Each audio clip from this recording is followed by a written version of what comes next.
Oi, gente, tudo bem com vocês? A gente então vai entrar aí na última parte desse assunto, Segunda Guerra Mundial. Bom, como eu falei pra vocês, a gente vai a partir de agora falar sobre realmente o finalzinho da guerra, né? As consequências da Segunda Guerra Mundial, enfim, o final mesmo disso tudo. Bom, vamos lá. As consequências da Segunda Guerra Mundial, a gente, quando a gente fala sobre isso, é importante que vocês compreendam uma coisa. As consequências da Segunda Guerra Mundial, a gente fala que são crimes de guerra, né? São considerados crimes de guerra. Por quê? A aplicação de punições, as novas estratégias a fim de evitar outros conflitos de ordem mundial. Então, tudo que aconteceu na Segunda Guerra Mundial é considerado crime de guerra para que isso não acontecesse novamente, né? Por exemplo, a Conferência de Yalta e a Conferência de Potsdam, elas foram fundamentais para essa questão, tá? Porque assim, no final então da Segunda Guerra Mundial, a União Soviética e os Estados Unidos vão ser os países que vão se fortalecer com isso tudo, tá? Foram os dois países que logo se fortaleceram, se dividiram também áreas de influência, e aí vão dar início que a gente vai chamar de Guerra Fria, tá? E também vai ser outro momento, outro confronto, assim, outra coisa bem forte dentro da história mundial. Isso aí foi consolidado nessas duas conferências, né, de Yalta e de Potsdam. A Conferência de Yalta, ela vai criar a ONU, a Organização, perdão, das Nações Unidas. Qual é a função, qual é a responsabilidade da ONU? Manter a paz, evitando que uma terceira guerra mundial acontecesse. Tá? Então, por isso que eu falei essa questão aí dos crimes de guerra. Então, a ONU estaria aí atenta, né, para que isso não acontecesse novamente. Tá bom? Essa conferência, ela aconteceu em 45, em fevereiro de 45, na cidade de São Francisco, nos Estados Unidos. Lembrem-se sempre, não precisam gravar datas, tá? Eu só comento aqui para vocês poderem ficar por dentro do assunto, tá? Digamos assim. Bom, então aconteceu em 45, em fevereiro de 45, e aí 50 nações assinaram essa carta, que a gente vai chamar de Carta das Nações Unidas, e vão formar a Assembleia Geral. E também o Conselho de Segurança, o Secretariado, o Conselho Econômico, a Corte Internacional da Justiça. Isso tudo tinha como função manter a ordem mundial, tá? Nessa mesma conferência também ficou definida, a liberdade para os soviéticos de atuarem em todo o leste europeu, inclusive incorporando várias dessas nações ao seu território. Então, daí que vai surgir, né, de fato, assim, né, concretizando, a URSS, a União das Repúblicas Socialistas Soviéticas, porque você vai ter literalmente a união dessas repúblicas soviéticas socialistas, enfim. Mas nem todas concordavam com isso, tá? Nem todas essas nações russas, né, digamos assim, ou que tinham ali proximidade, tá? Da Rússia e tudo mais, elas não concordavam, tá bom? Então foi uma coisa meio forçada. Mas isso aí a gente fala melhor quando a gente tratar de Guerra Fria, tá bom? Então, assim, falando da Conferência de Yalta e de Potsdam, nesse mesmo viés dessas organizações, para poder manter a paz, manter juntamente com a ONU, manter a paz, a organização, justiça, aquela coisa toda. Aí também a gente entra nessa questão dos campos de concentração, nesses crimes que foram cometidos contra a humanidade. A gente vai falar já sobre isso. Então, assim, eu tô falando isso pra vocês, que é pra vocês poderem entender que o resultado disso tudo, principalmente os campos de concentração, como é que isso marcou tanto, sabe? A vida de muitas pessoas, muitas que morreram, muitas que ficaram marcadas por essas lembranças. Enfim, eu tenho que me concentrar porque esse é um assunto que como eu gosto demais, eu vou indo. Então vamos continuar antes da gente entrar no fato dos campos de concentração. Aí a Conferência de Potsdam, em junho de 45, reuniu a União Soviética, a Grã-Bretanha e Estados Unidos para criar então punições impostas às nações que formaram o eixo Roberto, então a Itália, a Alemanha e ao Japão, né? E aí quais foram as punições que, no caso, a Conferência de Yalta tinha lá o Winston Churchill, né, o primeiro-ministro britânico, Franklin Roosevelt, o presidente norte-americano, Joseph Stalin, né, o governante soviético, enfim. Então, as figuras, né, bem emblemáticas dessas nações. Então, quais foram as punições, né, que foram definidas nessa conferência de Potsdam? Então, o que aconteceu com Itália, Alemanha e Japão? Vamos lá. O território alemão foi dividido em 4 partes. Cada parte ficou sob o domínio de França, Inglaterra, Estados Unidos e União Soviética. Pagamento de 20 milhões de dólares. Tá? Devolução da cidade de Danzig à Polônia. A redução das tropas da Alemanha, como também a diminuição do seu armamento, a destruição de todas as fábricas de armas de guerra que haviam na Alemanha naquela época. Resumindo, como aconteceu na Primeira Guerra Mundial, aconteceu também no final da Segunda Guerra Mundial, a Alemanha saiu a mais prejudicada. Tá? Então, chegava ao fim a Segunda Guerra Mundial. Mas também o nazifascismo na Europa. Isso foi um grande golpe na ultradireita europeia. Que assim ela começou a se sentir órfã, mesmo com a manutenção dos regimes autoritários que ainda haviam, tanto na Espanha quanto em Portugal. O liberalismo, então, que passava de uma grave crise, ele se recupera de uma forma muito intensa, com a consolidação dos Estados Unidos como uma grande potência mundial. Os Estados Unidos, minha gente, eles vão sair dali, eles saem já da Primeira Guerra Mundial como uma grande potência e agora então mais ainda. Tanto que vai ter essa questão, né, da divisão. A gente vai falar que a questão o mundo vai estar bipolarizado quando a gente vai tratar de Guerra Fria, porque o mundo se dividiu em 2 blocos, o capitalismo e o socialismo, representados pelos Estados Unidos e pela União Soviética. Então, os Estados Unidos ele vem muito forte, mas muito forte mesmo a União Soviética também, tá? E assim, mesmo os Estados Unidos ele vem como uma grande potência, mesmo aí, como eu falei, né, dividindo aí esse poder de potência com a União Soviética. Os regimes totalitários, eles vão enfraquecer, eles vão perder espaço político, e o liberalismo e o capitalismo financeiro, eles vão se renovar e vão se fortalecer muito mais, tá? Vamos falar agora então dos campos de concentração nazistas. A Segunda Guerra Mundial foi um confronto que marcou, né, de uma forma muito intensa a história da humanidade. Foi um período delicado, foi um período triste da história da humanidade. Isso é inegável, não tem como a gente dizer que não foi. Foi um conflito que, de forma direta ou indireta, acabou assim, né, colocando todas as nações ali, bem dizer, né, nessa coisa toda. Porque muitos militares faleceram, manchou de sangue na história por causa dessa criação pelos nazistas dos campos de concentração, que os campos de concentração promoviam o extermínio em massa de pessoas, de vidas. Porque eram judeus, né? Porque as grandes vítimas, né, a maior parte, né, infelizmente, foram judeus. Mas você também tinha ali negros, homossexuais, ciganos, mas infelizmente, né, pessoas que eram contra o nazismo, mas os judeus foram os mais, infelizmente, prejudicados. Mas quando eu falo infelizmente, eu estou falando de todo mundo que sofreu com o nazismo, tá bom?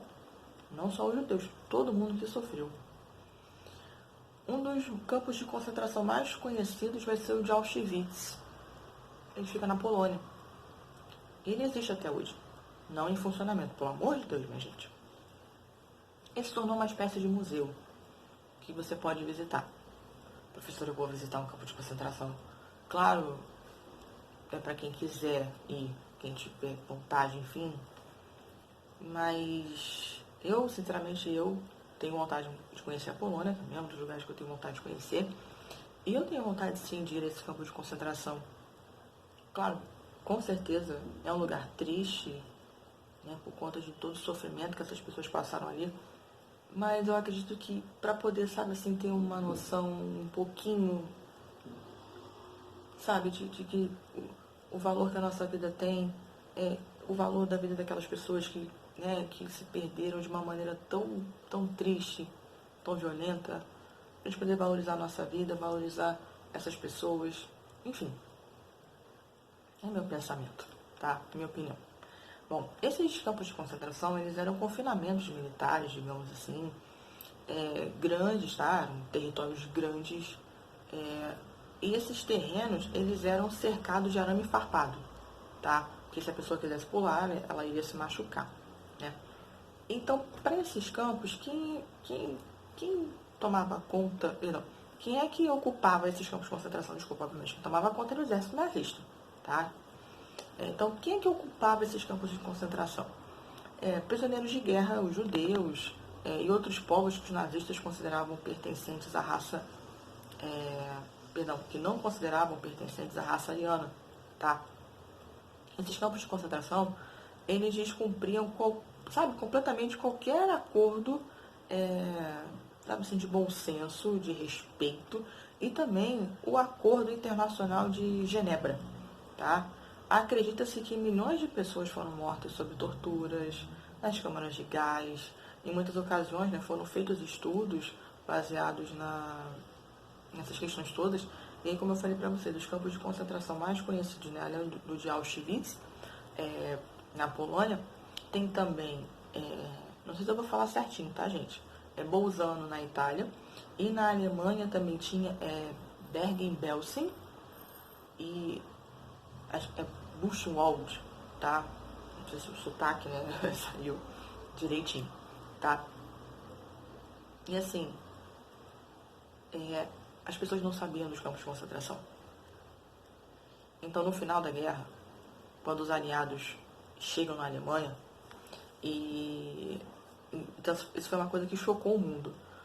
Porque no fim da guerra, quando eles chegam, eles descobrem os campos de concentração, eles descobrem aqueles milhões de judeus que foram exterminados ou pelas câmaras de gás ou de outras maneiras que os nazistas inventaram,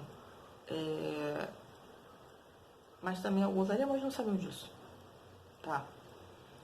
Na verdade, tem até um filme que eu normalmente passo para os meus alunos chamado Menino do Pijama Listrado. Acredito que alguns de vocês já assistiram. É um filme emocionante, muito emocionante. E nesse filme tem uma cena que eu acho interessante, né, de como que eles faziam isso. Professora, mas os alemães não sabiam? Não. Nesse filme tem uma cena que mostra o seguinte, eles criavam propagandas e mostravam, né, nas mídias sociais, perdão, né, nos canais, perdão, alemães, que os judeus eles viviam de uma maneira tão bacana, sabe, assim, mostrando eles sorrindo, felizes, fazendo piquenique, aproveitando a vida ali, quando na verdade não era nada disso. Porque o alemão, né, como ser humano, enfim, né, seres inteligentes, capazes de pensar aquela coisa toda, né, de raciocinar, de entender, de agir, eles sabiam muito bem que se a população, né, boa parte da população, enfim, soubesse do que era feito ali, a população não iria apoiar. Então, eles utilizavam da propaganda para poder convencer a população alemã de que aquilo ali era uma coisa bacana. Né? Eles conseguiram, tá? A Itália, os Estados Unidos, a Noruega também montaram estruturas de campo de concentração, tá? Mas isso aí já é uma coisa que a gente que isso aí entra na questão do julgamento de Nuremberg, que é o próximo ponto que eu vou falar com vocês aqui. Só que esse julgamento, quando ele aconteceu, a maior parte dos líderes nazistas já haviam morrido durante a Segunda Guerra Mundial. Então, quem que você ia julgar? Quem que você ia condenar? Então, assim, é um assunto realmente muito... É bem delicado, sabe? Bem delicado e não é assim história para boi dormir, conversa para boi dormir, não. De fato aconteceu. De fato isso aconteceu de uma forma, infelizmente, muito, muito triste. Eu tive a oportunidade de conhecer o senhor Alexander von Lax. Ele infelizmente faleceu em 2015, mas eu tive a oportunidade de conhecê-lo quando eu estava estagiando, terminando a faculdade. E aí ele fazia visitas às escolas que o quando dava, né, dentro da possibilidade da agenda dele, e ele falava da vida dele no campo de concentração, da experiência dele no campo de concentração. Ele era polonês. E ele até tem até uma entrevista dele no Fantástico, se não me engano. Vocês podem procurar no YouTube. Alexander von, V-O-N, de navio Lax, L-A-K-S. E ele, judeu, tá? Se não me falha a memória, acho que ele era polonês. Se não me falha a memória agora, tá? Não vou recordar mesmo não, mas ele era judeu. E assim, ele foi até o colégio do qual eu fiz estágio e não tinha como você não se emocionar com o depoimento dele, mas assim, você sentia que ele não falava com tristeza, não falava com dor, até porque né, tanto tempo já tinha se passado, enfim, ele soube trabalhar muito bem isso mesmo, não sei. Mas não tinha como você não se emocionar com o relato dele. Ele se emocionou algumas vezes, principalmente quando ele falou da mãe dele. Porque ele perdeu a mãe dele, porque assim, as mulheres eram separadas dos homens. E aí a mãe dele foi levada para a parte feminina e nunca mais viu a mãe. Ele ficou com o pai, né? Ficaram juntos. O pai dele apanhou muito na frente dele. Enfim. Eu posso até depois procurar o vídeo e colocar no link ali, né? Nos comentários, colocar o link dessa entrevista dele. Mas ele também deu entrevista para outros, né? Para outros meios de comunicação, se não me engano, tá? Mas que experiência inesquecível, assim, né?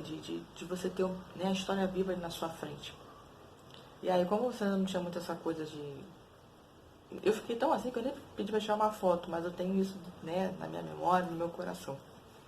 Foi uma experiência muito bacana de poder conversar com uma pessoa e que falou com tanta simplicidade, sabe, com tanta doçura, apesar de ser um momento de tanta dor que ele viveu, perder a mãe, enfim, tanto sofrimento que ele passou, mas ele falava com tanta doçura, com uma calma,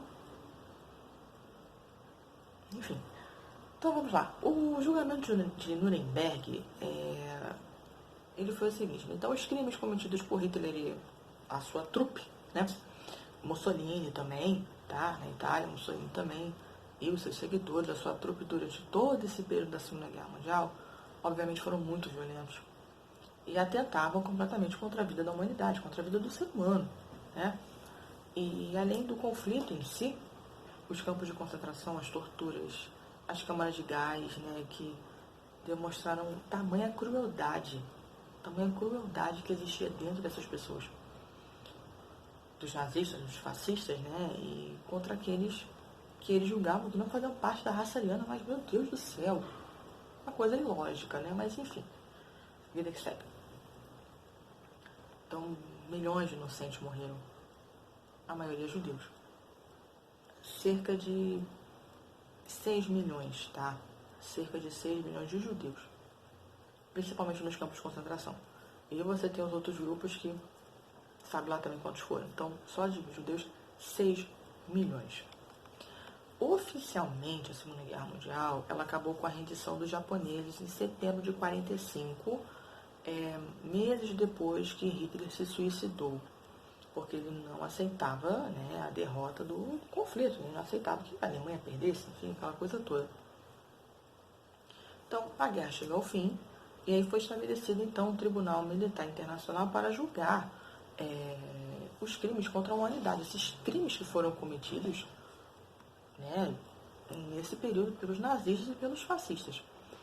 Isso em novembro de 45. Esse tribunal, então, foi conhecido como Tribunal de Nuremberg. Tá? Ele foi organizado pelos Estados Unidos, pela União Soviética, pela Grã-Bretanha e pela França. Alguns líderes nazistas, como eu falei para vocês, não chegaram a ser julgados porque já haviam morrido, como o próprio Hitler, né, que se matou, o Himmler e o Goebbels. Goebbels era o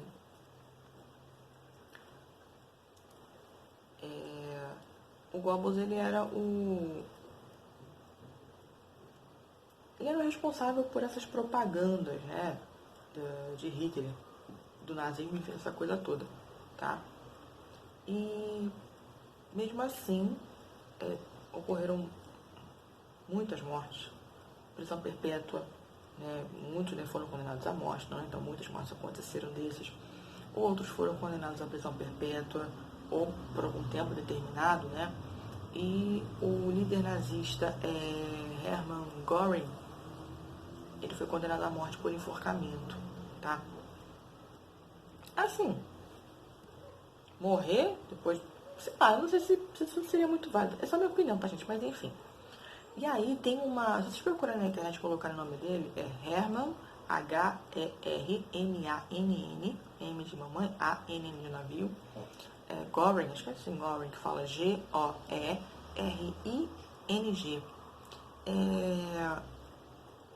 Tem uma foto dele no tribunal de Nuremberg, e tá mais ou menos assim, ó. Tipo assim, tá. Sabe, assim, na minha opinião, como vai se debochando, sabe? Então, pra vocês terem noção de como que a coisa, né, era ali o pensamento deles, né? Como é que eles se entendiam, se posicionavam. Tá sendo julgado por isso, né? Por isso aqui, sério. Enfim, o pensamento deles, né, minha gente? Bom,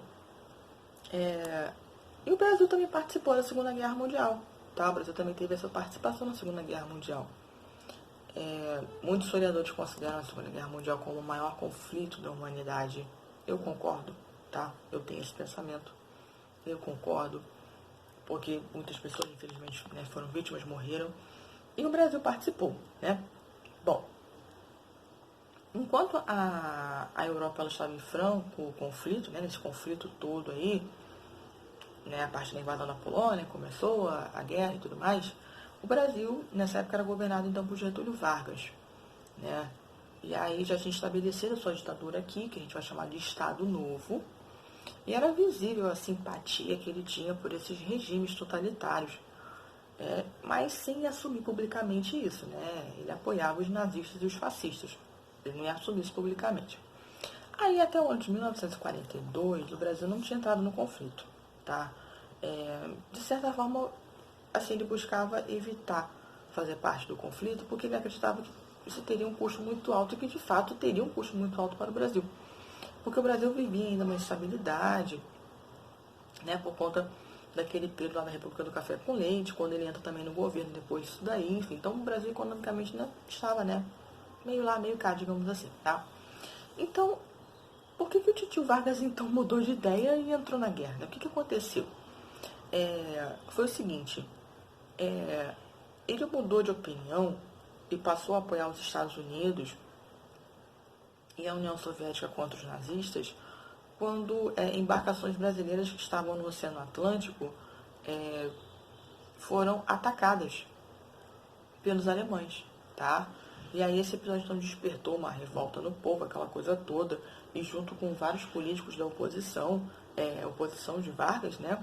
Eles então pressionaram para que o Brasil entrasse no confronto contra o eixo, né? Contra o eixo Roberto. Apesar do fato, então, ter ocorrido a entrada do Brasil na Segunda Guerra Mundial, o Brasil entrou em 44, tá? E até então, nesses 2 anos aí, o Brasil ele tinha treinado o seu exército para que pudesse entrar em condições de fazer a diferença, tá? Na Segunda Guerra Mundial, tanto que teve a FEB, que é a Força Expedicionária Brasileira, que foi treinada pelos Estados Unidos, e ela atuou decisivamente na Batalha de Monte Castelo contra as tropas nazistas. Nesse conflito, então, o Brasil teve muito destaque, sendo decisivo para a vitória nesse momento. E aí, quando o Brasil volta, né, quando as tropas, né, voltam do confronto, voltam para o Brasil, os integrantes da Força Expedicionária Brasileira, eles foram tratados como heróis de guerra, né? E, enfim, né, eles participaram, tiveram vitórias, aquela coisa toda. Tá bom? Bom, pessoal, é isso. Tá? Então a gente encerra aqui. Caso vocês tenham mais alguma dúvida, alguma coisa que vocês queiram que eu fale sobre a Segunda Guerra Mundial, falar um pouco mais sobre o nazismo, enfim, qualquer outro assunto, vocês comentem aí. Tá bom? Espero que tenham gostado. Fiquem bem, se cuidem e até o nosso próximo vídeo. Um grande beijo pra vocês. Tchau, tchau.